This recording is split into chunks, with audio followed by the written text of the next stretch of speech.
The temperature inside Dalton Reichart's 8-level tower ranged from 32 degrees at ground level to 128 degrees at the top, all heated by a single fire that burned less wood than his neighbors' failing stoves. When Silas Drummond collapsed at his door, frozen and dying after 3 days in a blizzard, Dalton carried him to the 8th level where the heat was so intense it saved his life in less than an hour. Before we begin, let us know where you're watching from, and if stories of forgotten frontier ingenuity move you, hit that subscribe button, because tomorrow's tale is even more impossible than this one. The fire had burned all night. Dalton Reichart woke to a cabin filled with wood smoke and the distinctive smell of overheated iron from their stove. He had stoked it twice during the darkness, adding split pine and oak to keep the flames roaring. The cabin should have been warm. Instead, frost covered the interior walls in delicate patterns that sparkled in the early light filtering through their single window. He turned to wake his brother Henrik and found him still, not sleeping still, dead still. Dalton touched Henrik's face and pulled his hand back immediately. The skin was cold as the air outside.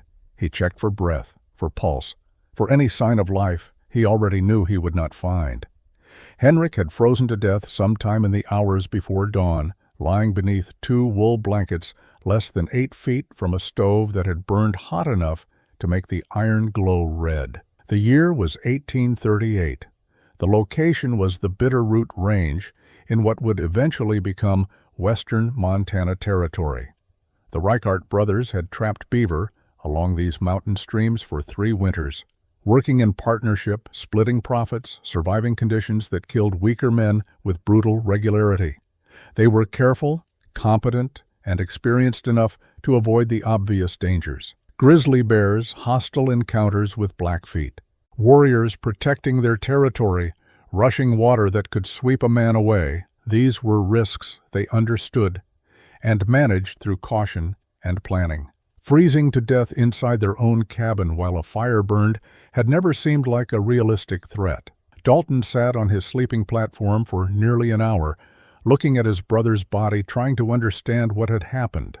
The stove had functioned properly. The wood supply was adequate. The cabin walls were chinked with moss and mud, standard construction that kept out wind. They had done everything right according to the collective wisdom of experienced mountain men. And Henrik had died anyway. The funeral happened that afternoon. Dalton buried his brother on a ridge overlooking the creek where they had set their most productive trap line. He piled stones over the grave to prevent animals from disturbing it.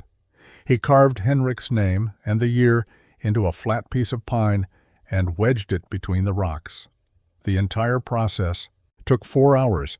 Dalton worked methodically, his movements efficient despite the cold and grief. When he returned to the cabin at dusk, he built another fire. He sat close to the stove, close enough that the heat made his face uncomfortable, and he thought about the fundamental problem. The cabin was 16 feet by 14 feet, with a peaked roof that rose to a height of 9 feet at the center. The volume of air inside was approximately 1,800 cubic feet. The iron stove could heat perhaps a third of that volume to a temperature that would sustain human life. The rest of the space remained cold enough to kill. That night, Dalton Reichart began developing an obsession that would change frontier construction across the entire Rocky Mountain region. Dalton spent the following week studying how heat moved through enclosed spaces. He burned small fires and watched smoke rise to the ceiling, pool there, then gradually sink as it cooled. He climbed into the cabin's small loft space and discovered temperatures 15 to 20 degrees warmer than the main floor. He realized this warmth was wasted, trapped against rough log rafters with nowhere useful to go. He visited Garrett Monroe's cabin 3 miles downstream and observed the same pattern. Monroe had built a loft for storage, and that elevated space remained consistently warmer than anywhere else in the structure. When Dalton mentioned this observation, Monroe shrugged. Everyone knew heat rose. It was a fact of nature, like water flowing downhill. Monroe saw no particular significance in it, but Dalton saw enormous significance. Heat did not simply rise and disappear. It concentrated at the highest point of any enclosed space. Traditional cabin design wasted this concentrated heat by having low ceilings and no way to access or utilize the warmest zones. A man could freeze on the floor while precious warmth gathered uselessly above his head. During a supply trip to a small trading post, 41 miles east, Dalton spent an entire afternoon studying the post's main storage building. The structure was 3 stories tall, built to maximize storage capacity on limited ground space. Wilhelm Haas, who operated the post, mentioned casually that the 3rd floor became uncomfortably hot in winter when the ground floor stove burned. Haas considered this a problem. Dalton considered it a revelation. He asked Haas detailed questions about temperature variation between floors. Haas estimated the 3rd floor stayed 30 to 40 degrees warmer than ground level. The middle floor fell somewhere between. 3 distinct temperature zones existed within one structure, heated by a single source, requiring no additional fuel.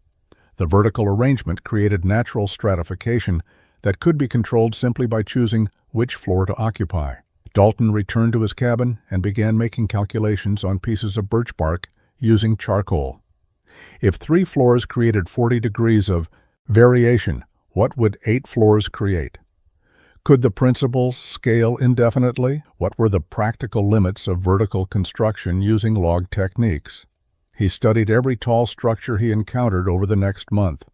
A church bell tower 20 miles north showed him how stone and timber could be combined for stability. An abandoned grain silo demonstrated how vertical structures could be built on relatively small footprints. A 2-story trapper's cabin revealed that internal ladder systems were practical for daily access between levels. Most mountain men accepted their cabins as temporary shelters, good enough to survive winter, before returning to trapping. Dalton began seeing cabins as engineering problems that could be solved through vertical thinking. Heat concentrated upward naturally. Traditional construction fought this principle by spreading living space horizontally. What if a structure was designed to exploit vertical heat movement instead of ignoring it? The concept was simple. The execution would prove extraordinarily difficult, but Dalton Reichart had 7 months until the next winter, and he intended to build something that would never again allow cold to defeat fire. Spring arrived in late April 1839. Snow melted from southern slopes, revealing brown grass and patches of exposed ground. Beaver emerged from winter lodges and began their seasonal activity. Trappers checked trap lines that had been dormant for months and started processing pelts again. Life in the mountains returned to its annual rhythm. Dalton used this period to discuss his building plans with other trappers in the region. He visited Garrett Monroe first, explaining his concept for a multi-level structure that would create distinct temperature zones through vertical stratification. Monroe listened politely, then asked why anyone would waste lumber building 8 floors when one good floor provided adequate living space. Oswald Keller was less polite. When Dalton described his intended design, Keller laughed openly and called it the stupidest construction idea he had encountered in 12 years of mountain life. Keller argued that vertical structures would collapse under snow load, that heating 8 separate spaces would require impossible amounts of firewood, and that climbing between levels would break a man's neck in darkness or emergency conditions. Nathaniel Voss, an older trapper who had survived 15 winters in the Rockies, offered more measured criticism. Voss acknowledged that heat rose and that loft spaces stayed warmer, but he questioned whether the principle would scale to 8 levels. He suggested 3 levels might be practical, but 8 seemed excessive and structurally unsound. Voss also pointed out that Dalton would spend an entire building season on one cabin while other trappers completed their structures in days and returned to profitable trapping. The criticisms followed consistent patterns. Other trappers questioned structural integrity, heating efficiency, construction time, and practical access between levels. Several suggested Dalton was allowing grief over his brother's death to cloud his judgment. Building an elaborate tower would not bring Henrik back. A simple, well-built cabin using proven methods would serve adequately. Dalton listened to all objections without arguing. He understood their skepticism. What he proposed had no precedent in frontier construction. Mountain men built horizontally because horizontal building was fast, used familiar techniques, and produced reliable results. Vertical construction introduced complexities that seemed to offer no compensating advantages to men who had never experienced properly designed thermal stratification. But Dalton had watched his brother freeze 8 feet from a roaring fire. He had measured temperature variations in tall structures. He had calculated fuel efficiency and heat distribution. He knew the mathematics. Supported his design even if he could not convince others without demonstration. In early May, Silas Drummond visited Dalton's camp specifically to discourage the project. Drummond was a large man, confident in his opinions, accustomed to being heard. He told Dalton directly that building a tower was foolish pride, that it would fail catastrophically, and that Dalton would likely die in the collapse or freeze when his elaborate heating scheme proved unworkable.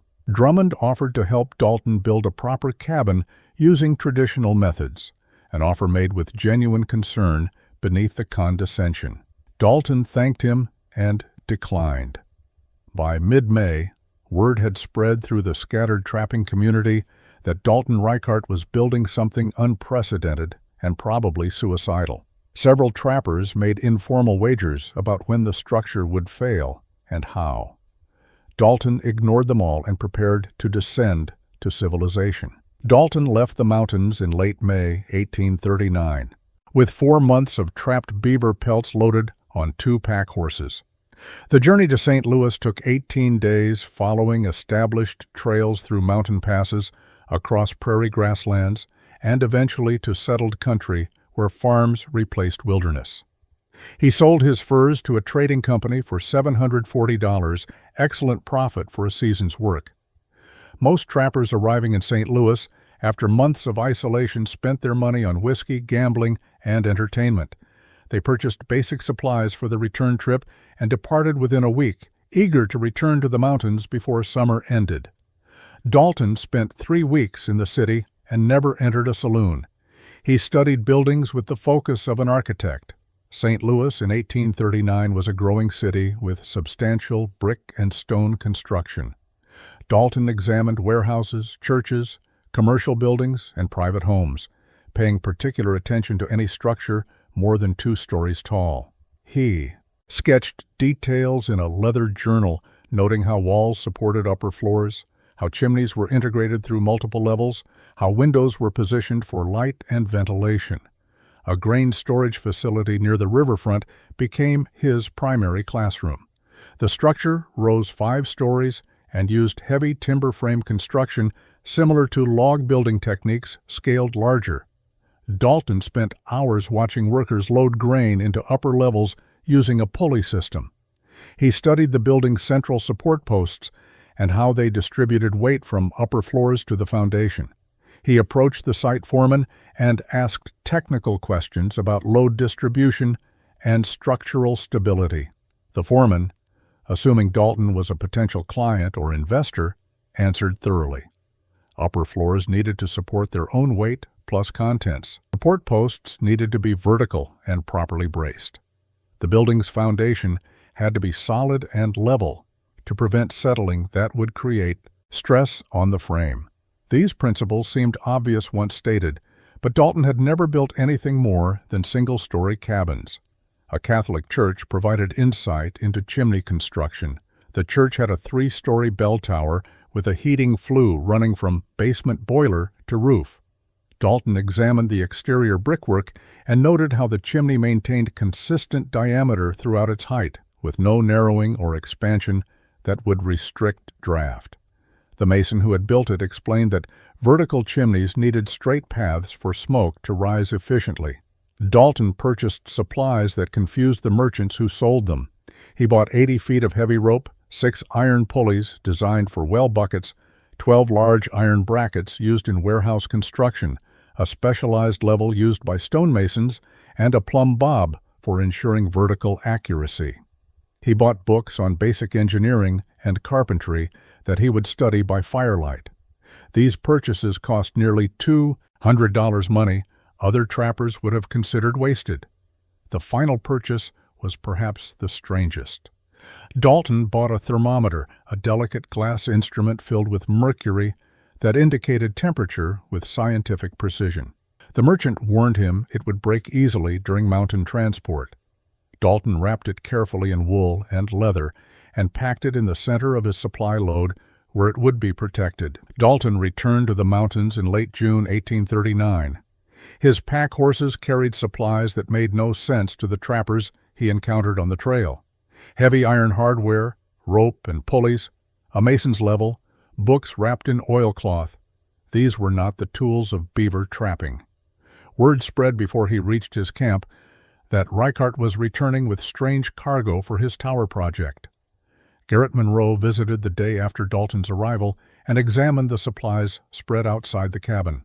Monroe picked up one of the iron brackets, weighing it in his hand, and asked what possible use it served in log construction.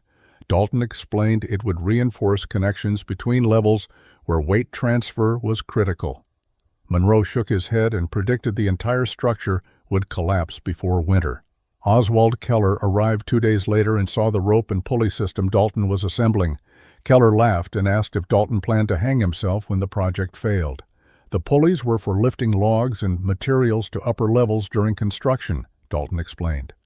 Keller said a man could carry logs up a ladder just fine, and accused Dalton of overcomplicating simple work. But Dalton had learned from his time in St. Louis that large construction required mechanical advantage. A man could lift perhaps 60 pounds up a ladder safely. The logs Dalton intended to use weighed between 150 and 200 pounds. Without pulleys, construction above the 4th level would be impossible. Keller dismissed this as overthinking and left, still chuckling about the doomed project. Dalton spent the first week after his return selecting the building site. He walked the surrounding terrain carefully, studying slopes, drainage patterns, sun exposure, and wind direction. Most trappers built cabins near water for convenience. Dalton chose a location 40 yards upslope from the creek, positioned against a natural hillside that rose steeply behind. The hillside selection was deliberate. By building against the slope, he could integrate the rear wall of each level partially into the earth. The hill would provide structural support, thermal mass that would moderate temperature swings, and protection from north winds that howled down the valley in winter. The front of the structure would face south, maximizing sun exposure and providing clear sight lines down the valley. He marked the foundation perimeter using stakes and measured string, creating a square 12 feet on each side. Several visiting trappers commented that 12 by 12 was small for a cabin. Dalton agreed it was small for a single floor, but explained that 8 12 by 12 floors provided over 1,000 square feet of usable space. They walked away shaking their heads. The location puzzled his neighbors. Why build uphill from water? Why position against the hillside instead of on flat ground? Why choose a spot that required hauling every log upslope? Dalton's answers about structural support and thermal mass made no sense to men who had built adequate cabins in valleys near streams for decades. By mid-July, Dalton began cutting trees for logs. He did not simply fell nearby timber. He walked the surrounding forest for 2 days, marking specific trees with his axe, tall, straight pines with minimal taper and few low branches.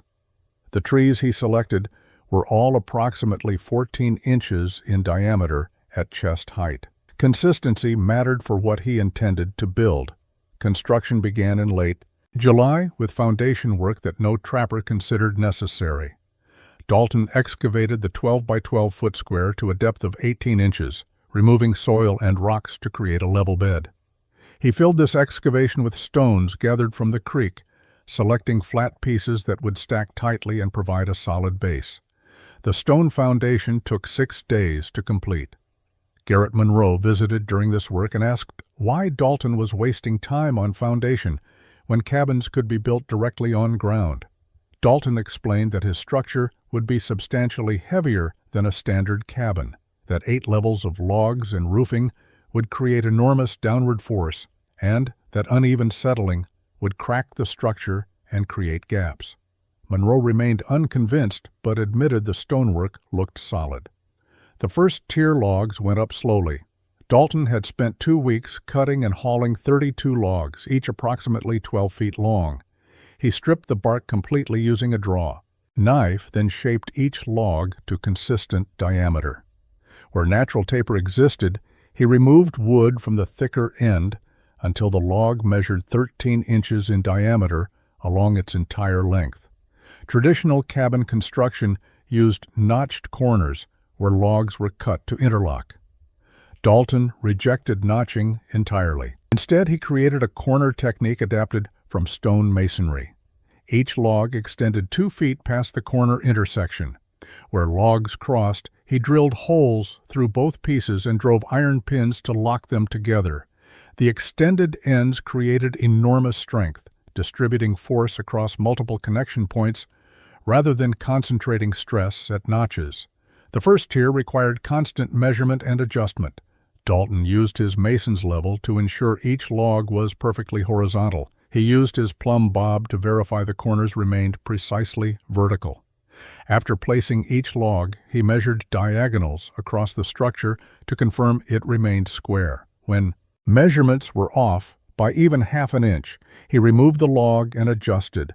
Between each log, he created chinking from a mixture he had developed the previous year: clay, horsehair, and boiled pine resin. The mixture took 3 days to prepare, heating the resin until it liquefied and could be blended with clay. When applied warm, it filled gaps completely. As it dried, the horsehair prevented cracking, and the resin made it waterproof. The first tier stood 5 feet tall with 4 courses of logs. Oswald Keller visited when the walls were complete and commented that Dalton had spent a month building something that looked like a root cellar. Where were the other 7 levels? Dalton pointed upward and said they would rise in sequence, each built on the foundation provided by the level below. The first floor received a ceiling of split planks laid across the top logs. Dalton had hewn these planks from large pine trees, creating flat boards 2 inches thick. The planks fitted tightly together and were pegged to the underlying logs. In the center, he left a square opening 3 feet wide, the access point to the second level. Visiting trappers continued their mockery. One floor had taken 5 weeks to build. At that rate, the full structure would require 10 months of construction. Dalton would miss the entire trapping season building an elaborate shelter that probably would not survive its first winter. The second tier began in early September. Dalton built it directly atop the first level's ceiling, creating walls that rose another 5 feet. The construction technique remained consistent: extended corners with iron pins, carefully fitted logs, horsehair, clay resin chinking. But now he faced a problem that standard cabin builders never encountered: how to lift 200-pound logs to a working height of 10 feet. The pulley system he had purchased in St. Louis solved this challenge. Dalton erected a temporary wooden frame extending above his work area and mounted 2 pulleys at the top. By running rope through the pulleys and tying logs to one end, he could lift materials to the second tier by pulling on the rope's free end. The mechanical advantage reduced the force required to manageable levels for one man working alone. Garrett Monroe watched this operation with evident surprise. He admitted the pulley system was clever, though he still maintained that building upward was fundamentally misguided. Why go to such effort when horizontal expansion was simpler? Dalton reminded him of the temperature measurements he had taken in tall structures. Vertical space created thermal stratification that horizontal space could not match. The second and third tiers rose through September and into October. The structure began to look genuinely unusual, a stepped pyramid with each level slightly smaller than the one below. The setbacks were intentional, creating a stable profile that distributed weight downward and inward. Each tier was 11 feet, square, 1 foot smaller than the level beneath it, with the reduction occurring at the front edge where extended roof overhangs would later provide weather protection. Visitors increased as the structure grew more visible from surrounding areas. Some came out of curiosity, wanting to see what Reichart's Folly looked like. Others came to offer unsolicited advice or renewed warnings about structural failure. Oswald Keller visited with 2 other trappers and placed a formal wager, $20, that the tower would collapse under the first heavy snowfall. Dalton did not take the bet. The 4th tier went up in late October. Snow had already begun dusting the high peaks, and morning temperatures dropped below freezing regularly. Dalton worked through cold days, his hands cracked and bleeding from handling rough logs and iron tools. The structure now stood 25 feet tall, as high as most church steeples in frontier settlements. The extended corners created a distinctive appearance, with log ends protruding 2 feet past each level's edge. Silas Drummond arrived during 4th tier construction and delivered a lengthy speech about foolish pride and wasted effort.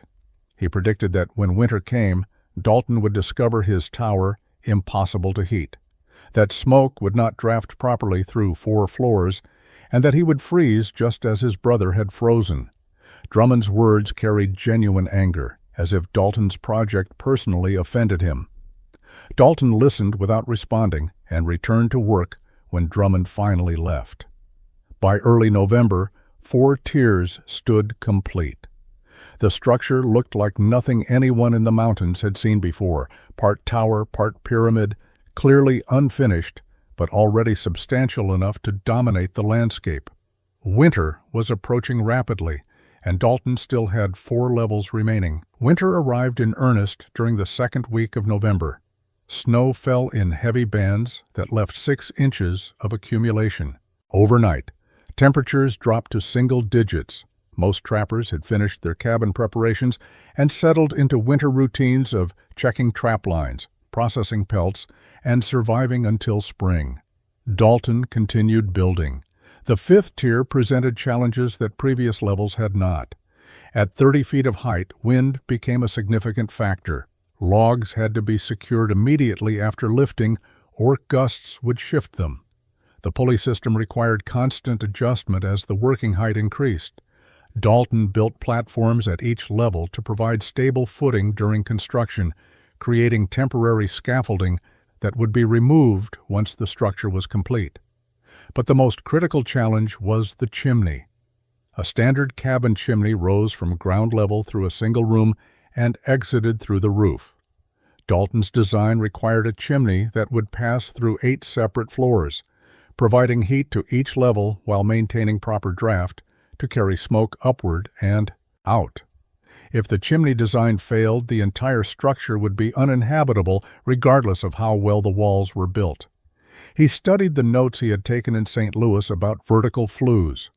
The key principles were consistent diameter, straight vertical path, and proper clearance from combustible materials. Dalton's chimney would be stone, built inside the northwest corner of the structure, where it would rise through all 8 levels.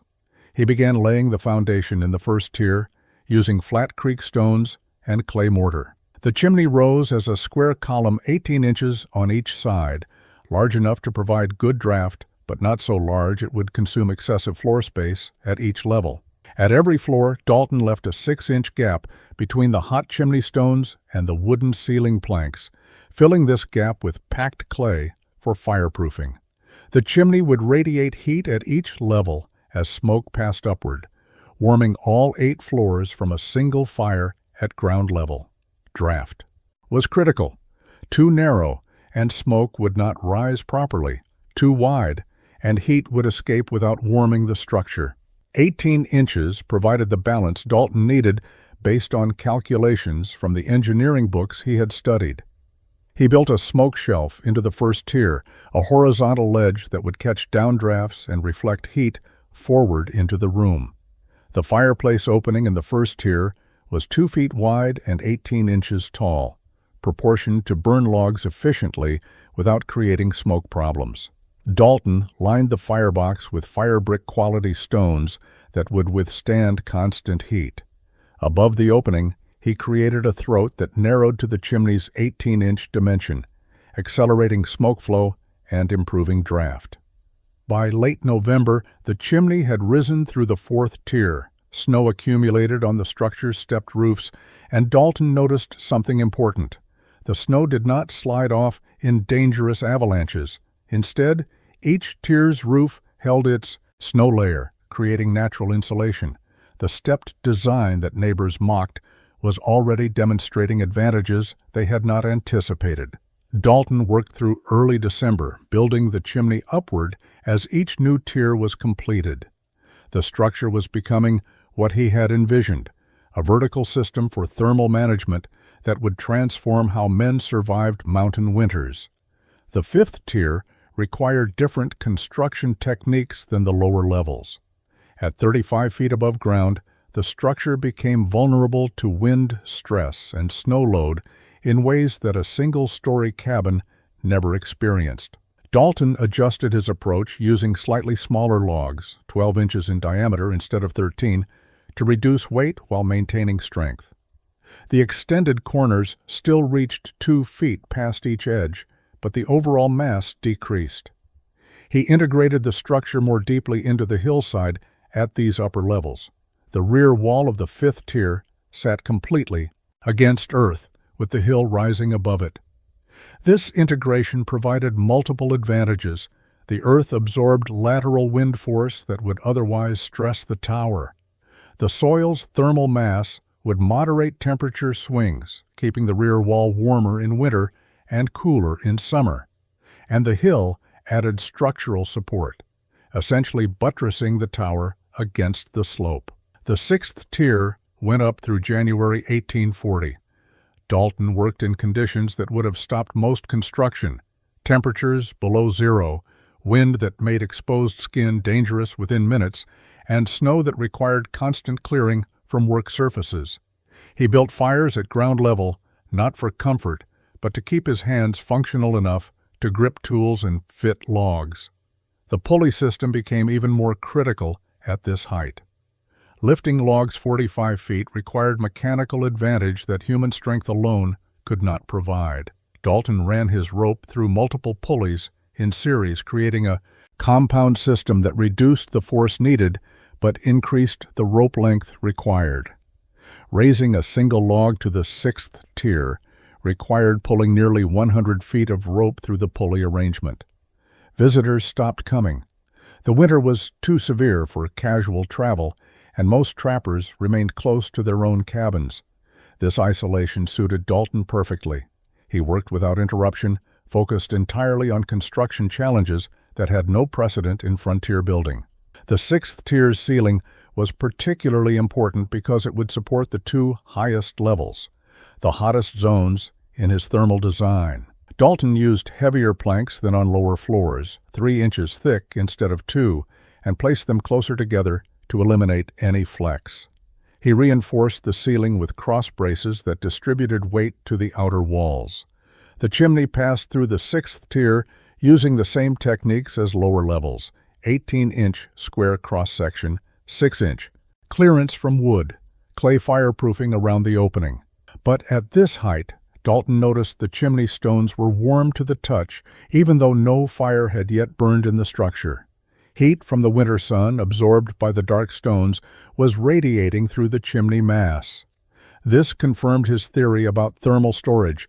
The chimney itself would serve as a heat battery, absorbing warmth and releasing it gradually. By early February, the sixth tier was complete. The structure stood 50 feet tall, visible from miles away. A stepped tower that looked like something from a medieval European city rather than the Rocky Mountain wilderness. 2 tiers remained. Spring was still 2 months away. Dalton pressed forward, driven by the memory of his brother's frozen body and the determination to prove that his solution would work.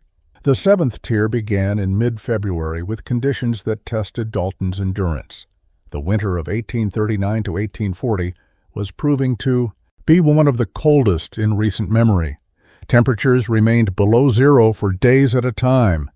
Wind created conditions that made exposed skin freeze in under a minute. Dalton worked in short bursts, building fire, warming himself, working until his hands lost sensation, then returning to the fire to thaw. The 7th tier was 10 feet square, the smallest yet that would still provide usable floor space. At this level, Dalton reduced log diameter again to 11 inches, further decreasing weight while maintaining structural integrity. The extended corners still projected 2 feet, creating the distinctive stepped profile that defined the tower's appearance. These upper extensions served an additional purpose beyond strength. They would support overhanging roofs that would protect lower levels from weather. The pulley system struggled at 55 feet of height. Rope stretch and friction through multiple pulleys reduced efficiency. Dalton compensated by adding a third pulley and reorganizing the rope path. The process of lifting a single log now required nearly 200 feet of rope pull, but it remained possible for one man to accomplish alone. The 8th and final tier was the crown of the entire structure. Dalton built it only 8 feet square, creating a small room that would serve as the highest and hottest space in the tower. This level would experience temperatures approaching 130 degrees when the ground-level fire burned fully. It would be uncomfortable for extended occupation, but invaluable as an emergency warming space capable of saving lives in extreme cold. The 8th tier's construction required his most careful work. At 60 feet above ground, the structure swayed slightly in strong winds. This movement was normal and actually beneficial. Rigid structures snapped under stress, while flexible ones absorbed force. But the flexibility meant logs had to be fitted and pinned with even greater precision than lower levels. Any looseness would amplify over time and create structural failure. Dalton completed the 8th tier walls in late March. Snow still covered the ground, but the worst cold had passed. He had worked through an entire winter building the upper half of his tower. Most trappers had spent that same winter in relative comfort, trapping beaver, processing pelts, preparing for the spring trading season. Dalton had accomplished none of those profitable activities. He had built. The roof system required careful design. 8 separate roofs, 1 for each tier, all needing to shed water and snow while providing insulation. Dalton used split shakes for the roofing material. Thin wooden pieces split from straight-grained pine overlapped like scales to create waterproof covering. Each tier's roof projected 2 feet beyond the walls, protecting the level below from rain and creating covered transitions between floors. The final structural element was the access system. Dalton built permanent ladders inside the tower, connecting each level through the 3-foot square openings he had left in the ceilings. The ladders were sturdy constructions, each one bolted to the walls at multiple points. Climbing from ground to 8th level required 7 ladder transitions, but the system was stable and safe even in darkness. By mid-April 1840, the tower stood complete. Total construction time, 9 months. Total cost in materials and lost trapping income, over $1,000. The structure waiting for its first fire. Dalton lit the inaugural fire on April 23, 1840. He had spent the previous week gathering firewood, stacking split pine and oak on the ground level near the fireplace. The wood was dry, seasoned from standing dead trees he had cut months earlier. He arranged kindling carefully, struck flint to steel, and watched the first flames catch and grow. Smoke rose through the chimney without hesitation. The 18-inch flue provided excellent draft, pulling combustion gases upward and out through the stone column that extended 6 feet above the 8th tier's roof. Dalton fed larger pieces of wood into the fire and let it build to a steady burn that would produce consistent heat. He had placed his mercury thermometer on a shelf in the first tier, away from direct fire heat, but in a location that would measure ambient air temperature. The reading started at 42 degrees. He climbed to the 2nd tier and waited. After 30 minutes, he descended and checked the thermometer. 48 degrees. The space was warming. Over the next 6 hours, Dalton climbed between levels repeatedly, carrying the thermometer carefully, taking measurements at each tier. The pattern that emerged confirmed his calculations with remarkable precision. Ground level stabilized at 53 degrees. 2nd tier reached 64 degrees. 3rd tier climbed to 76 degrees. 4th tier hit 89 degrees. 5th tier reached 101 degrees. Sixth tier stabilized at 113 degrees. Seventh tier measured 125 degrees. Eighth tier peaked at 137 degrees. The temperature increment between levels averaged 12 degrees, exactly what his theoretical calculations had predicted. The single fire burning at ground level created 8 distinct climate zones spanning 84 degrees of variation. A man could choose any temperature from moderately cool to intensely hot simply by selecting which level to occupy. Dalton spent that first night moving between levels, experiencing the dramatic differences. The ground level remained cool enough that he could see his breath. The fourth tier felt like a comfortable spring day. The sixth tier produced sweat within minutes.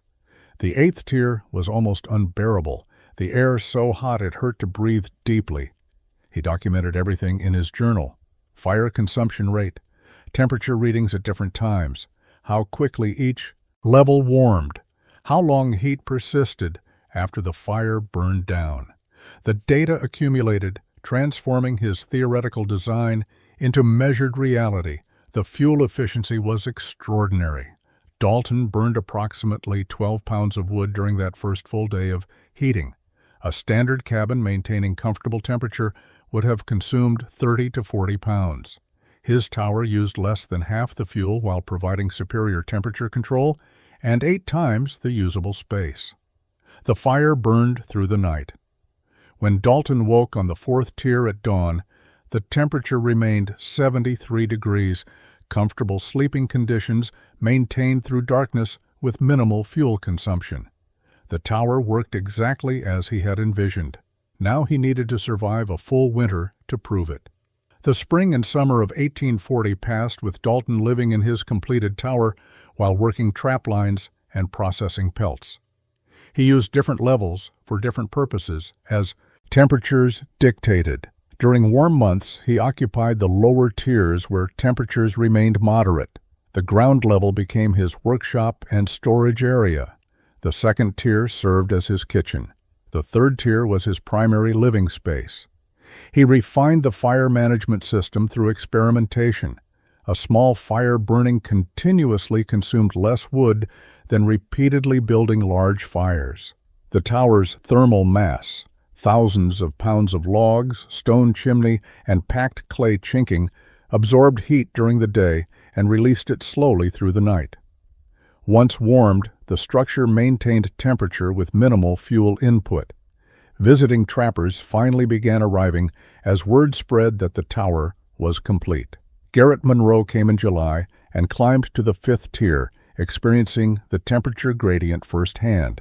He admitted the heating system worked better than he had predicted, though he maintained that the construction, time, and expense remained excessive for what amounted to an elaborate cabin.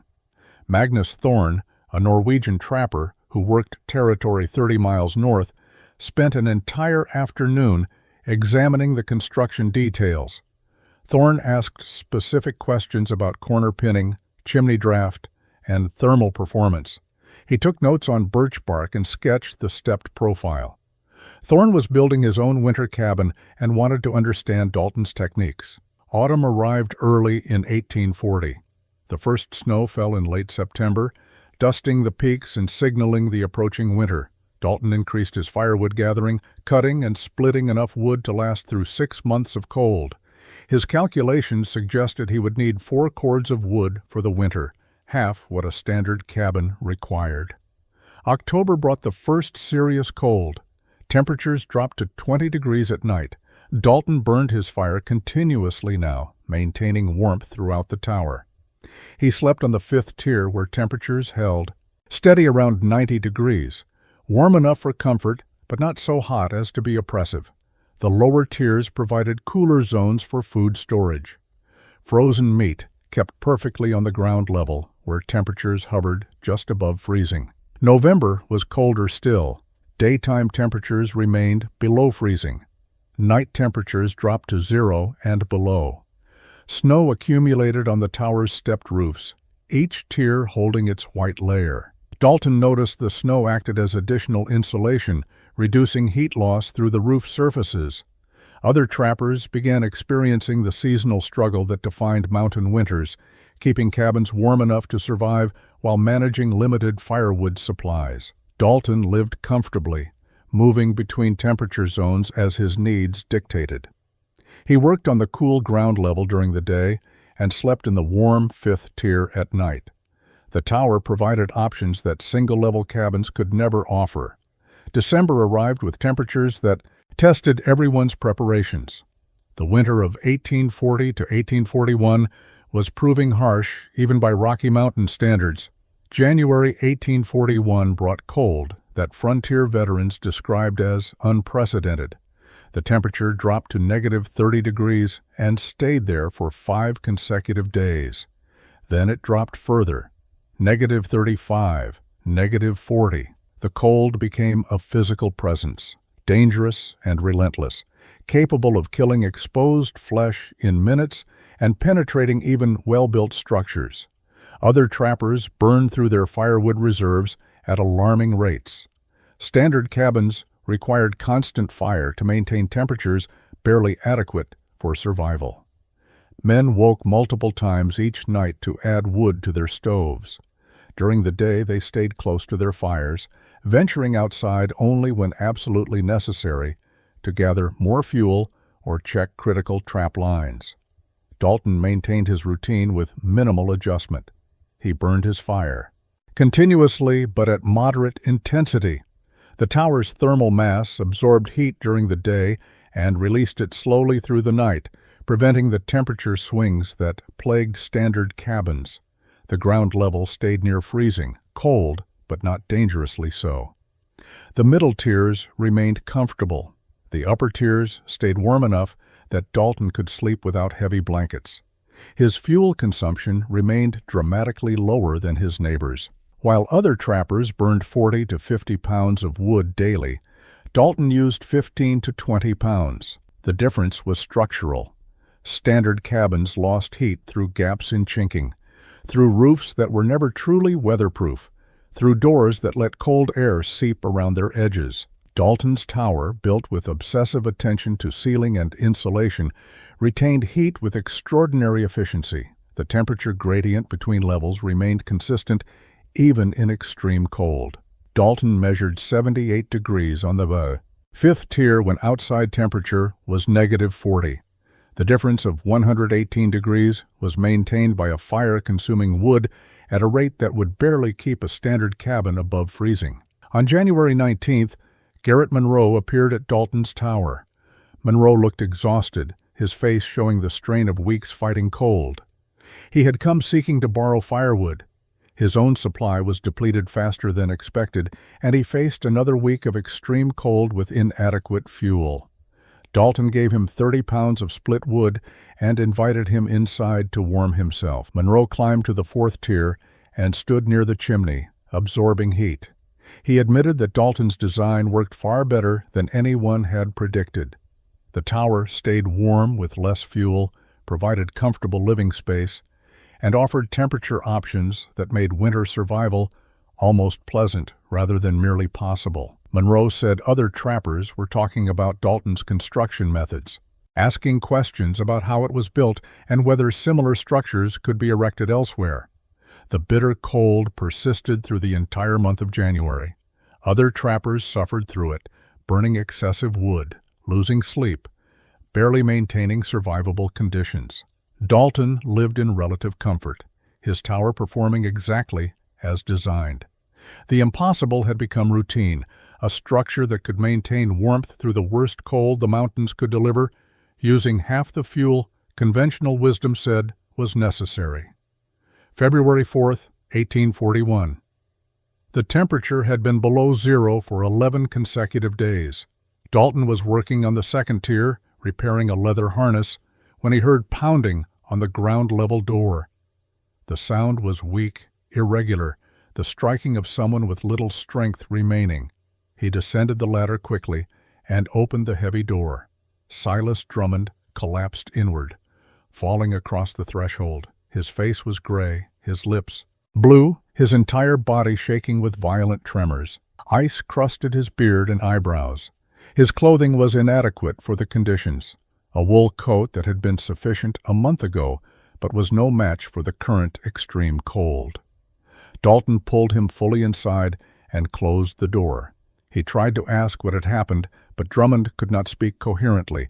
His words came out as mumbled fragments between chattering teeth. Dalton understood enough. Drummond's cabin fire had gone out during the night. He had been unable to restart it, his hands too cold, his kindling too damp, or perhaps both.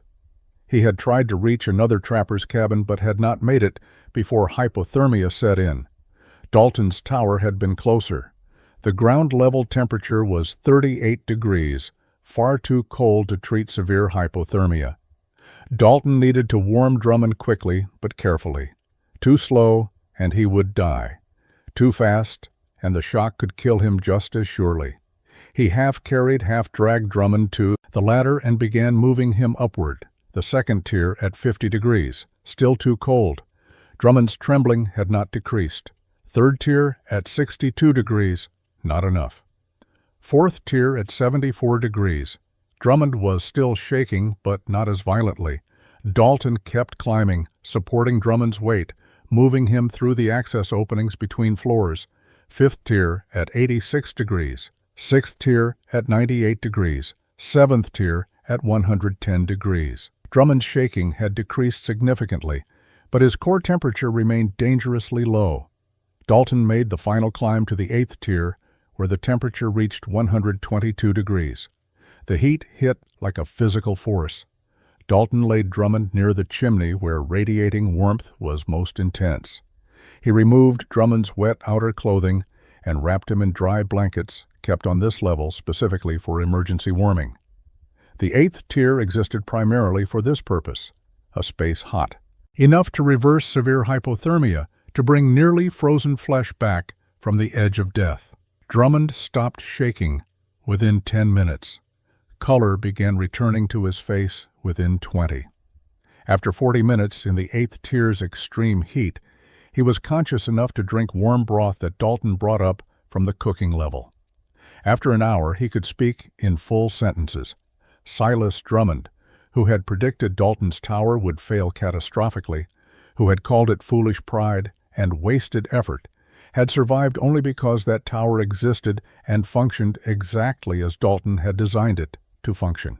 Drummond remained in Dalton's tower for 3 days, recovering his strength before attempting the journey back to his own cabin. During that time, he experienced the tower's capabilities firsthand. He slept on the fifth tier, where warmth was comfortable but not oppressive. He ate on the third tier, where temperature suited meal preparation and dining. He stored recovered items on the ground level, where near-freezing conditions preserved them perfectly. On the third day, feeling strong enough to travel, Drummond asked Dalton detailed questions about the construction. How were the corners reinforced? What technique sealed the gaps between logs? How did the chimney maintain draft through 8 levels? Why did the stepped design work better than a straight vertical tower? Dalton answered each question thoroughly, explaining the principles behind decisions that had seemed arbitrary to observers. Drummond left in mid-February with new respect for what Dalton had built. He traveled directly to Garrett Monroe's cabin and told the story of his near-death experience and the 8th tier recovery. Monroe listened and acknowledged that the tower had proven more valuable than he had initially believed. Word spread through the scattered trapping community with the speed that important news always traveled, even across vast distances.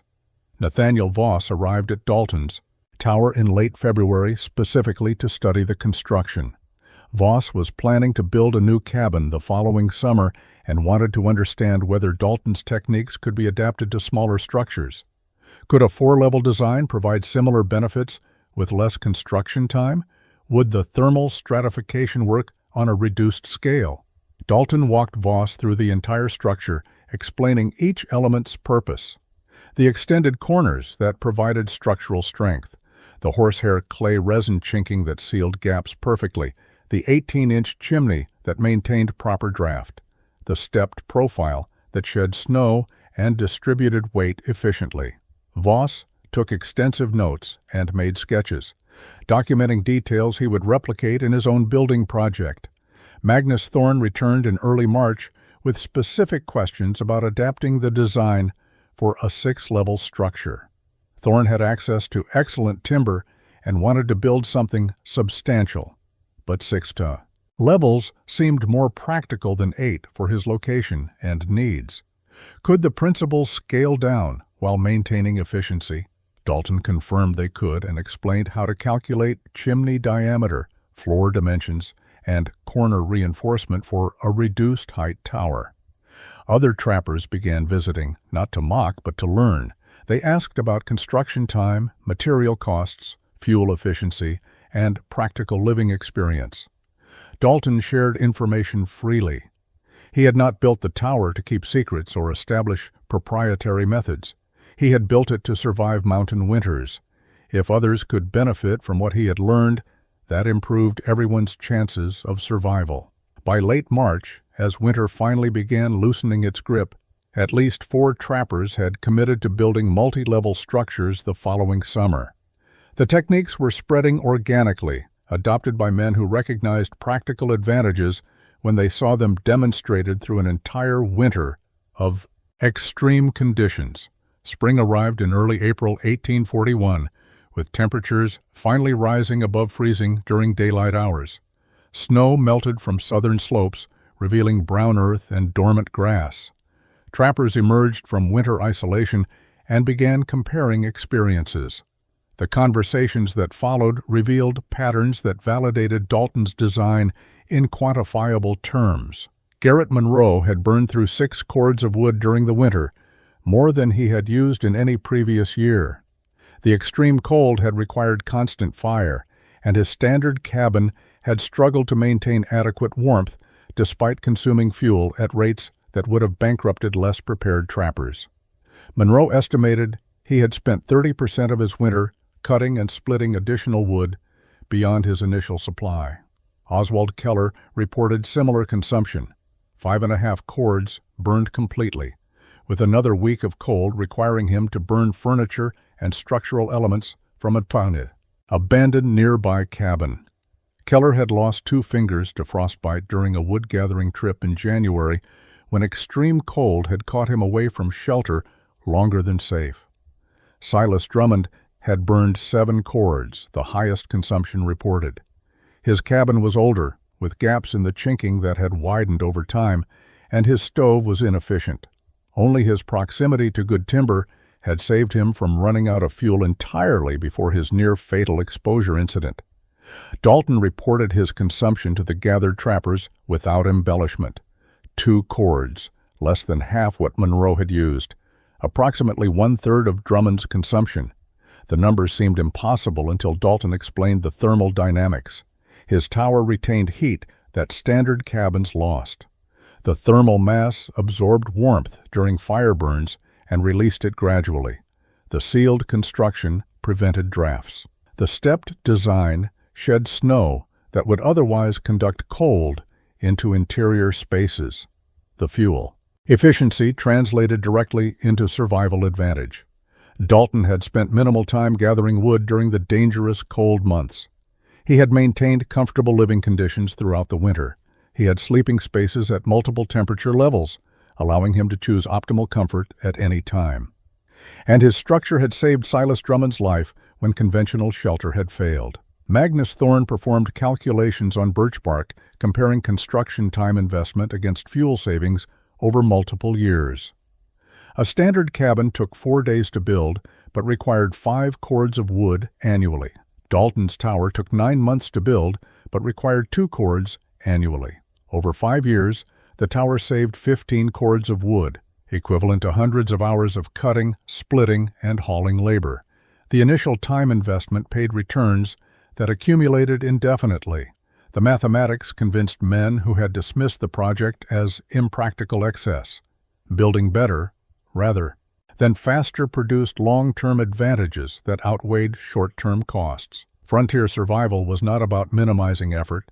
It was about maximizing the probability of living through conditions that killed unprepared or poorly equipped men. Summer 1841 brought the first replications of Dalton's design. Magnus Thorne began construction on a 6-level tower in his territory 30 miles north. Thorne had studied Dalton's techniques carefully and adapted them to available materials and his specific location. His structure would be smaller, 10 feet square at the base instead of 12, but would follow the same principles of extended corners, sealed construction, and central chimney running through multiple levels. Nathaniel Voss started a 4-level structure in late June. Voss was older, working alone, and chose a design he could complete in a single building season. 4 levels would provide sufficient temperature stratification, ground level for cold storage, 2nd level for daily living, 3rd level for sleeping, 4th level for emergency warming. The reduction from 8 to 4 levels cut construction time to approximately 3 months while maintaining the core thermal management advantages. 2 younger trappers, brothers named Eli and Jacob Wendell, pooled resources to build a 5-level tower that would house them both. They worked together, dividing tasks, and completed their structure in 4 months. Their design included innovations Dalton had not considered. A shared central living space on the 3rd level with separate sleeping quarters on the 4th and 5th levels. Dalton visited these construction sites when travel allowed, offering advice on technical challenges. He helped Magnus Thorne solve a chimney draft problem caused by inadequate flue diameter. He showed Nathaniel Voss how to calculate proper corner reinforcement for reduced height. He demonstrated to the Wendell brothers how to mix horsehair clay resin chinking that would seal gaps completely. The variations that emerged were practical adaptations rather than fundamental changes. Some builders used dovetailed corners instead of extended pinned corners when iron hardware was unavailable. Others experimented with different chinking materials based on local resources. A few modified the stepped profile, making smaller setbacks between levels to maximize interior space. But all shared common elements: vertical design, sealed construction, central heating, and thermal stratification. By summer 1842, at least 9 multi-level structures existed across the northern Rocky Mountain trapping region. The number grew to 15 by 1843. The design spread through demonstrated success rather than formal instruction. Trappers who survived winters comfortably while using less fuel naturally attracted attention from those who struggled with conventional cabins. The phrase stepped tower entered common usage in frontier communities. Trading posts sold iron brackets and hardware specifically marketed for tower construction. Guides and manuals circulated with crude drawings showing corner techniques and chimney specifications. What had begun as one man's obsessive response to tragedy had become an established method of mountain construction. The innovation had proven itself through the most rigorous test possible: survival through multiple extreme winters. Men who had initially mocked Dalton's project now studied his techniques and incorporated them into their own building plans. Skepticism had given way to adoption, driven by the simple mathematics of fuel efficiency and the undeniable comfort of temperature-controlled living spaces. Dalton Reichart left the mountains in spring 1844.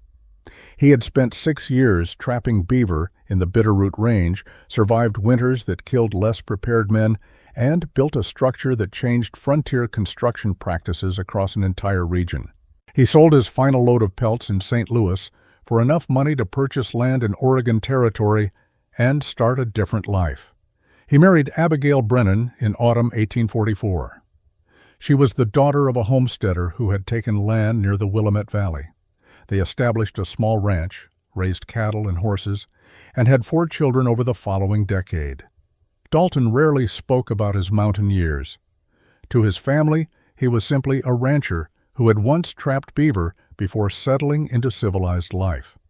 The tower remained standing in the Bitterroot Range, maintained by successive occupants who recognized its value.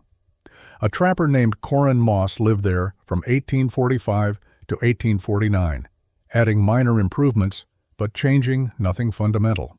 A prospector used it briefly in 1852 during a minor gold rush that brought temporary population to the area.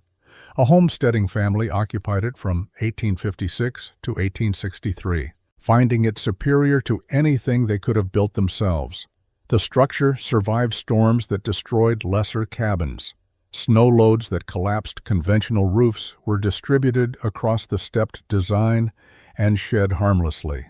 Fires that would have consumed standard log construction were contained by the fireproof clay surrounding the chimney. The tower endured because it had been built to endure, every element over-engineered by conventional standards but perfectly suited to the extreme environment. By 1860, the Rocky Mountain fur trade had ended completely. Beaver populations were depleted, silk had replaced fur in fashion, and the economic foundation of the Mountain Man era had collapsed. But the structures remained. Settlers moving west discovered abandoned towers and recognized superior construction. Some were restored and occupied. Others served as landmarks, their distinctive stepped profiles visible for miles across mountain valleys. Historians estimate that 23 multi-level towers were built between 1841 and 1860, using techniques derived from Dalton's original design. At least 14 remained standing into the 1880s, providing shelter for miners, homesteaders, and travelers crossing the mountains. Several saved lives during blizzards when people found refuge in structures that maintained warmth through the worst conditions. Dalton Reichart died in March 1871 at age 62. He was buried in a small cemetery outside Salem, Oregon. His gravestone listed his name, birth year, death year, and the phrase husband and father. No mention of mountains, towers, or innovations that had spread across hundreds of miles of wilderness. But in the Bitterroot Range, his tower still stood, weathered but solid, its 8 levels creating temperature zones from near freezing to intensely hot from a single fire. The structure remained a testament to what knowledge, determination, and obsessive attention to engineering principles could accomplish. One man's response to tragedy had become a legacy measured in lives saved and winters survived across 2 decades of frontier history.